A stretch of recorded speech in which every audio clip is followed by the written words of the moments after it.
Hello foodies, egg పాలు పెరుగు ఏమీ యూజ్ చేయకుండా ప్లఫీగా ఉండే స్పాంజ్ కేక్ని ఎలా ప్రిపేర్ చేసుకోవాలో చూద్దాం.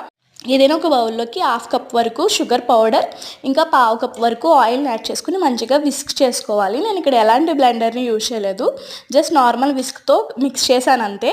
ఏదైనా ఒక జల్లెడలో 1 కప్ వరకు మైదా, 1 టీ స్పూన్ వరకు baking powder, half teaspoon వరకు బేకింగ్ సోడాని యాడ్ చేసుకుని మంచిగా జల్లించుకోవాలి. ఇందులో ఏంటంటే ఎలాంటి ఉండలు లేకుండా మంచిగా జల్లించుకుని వేసుకోవాలి.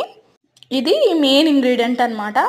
హాఫ్ కప్ వరకు డ్రింకింగ్ సోడా ఉంటుంది కదా, అది ఏ కంపెనీ అయినా పర్వాలేదు. 2 to 3 టైమ్స్ బ్యాచెస్లా వేసుకుని మంచిగా ఒకే డైరెక్షన్లో మిక్స్ చేసుకోవాలి. 1 టీ స్పూన్ వరకు వెనిలా ఎసెన్స్ వేసుకుని మంచిగా రిబ్బన్ కన్సిస్టెన్సీ వచ్చేంత వరకు విస్క్ చేసుకోవాలి. కేక్లో ఎప్పుడు కూడా కన్సిస్టెన్సీ అనేది కీ రోల్ ప్లే చేస్తుంది. ఏదైనా ఒక టిన్లోకి ట్రాన్స్ఫర్ చేసుకుని 5 మినిట్స్ పాటు ప్రీ హీట్, 30 మినిట్స్ పాటు బేక్ చేసుకుంటే cake was done. Thanks for watching.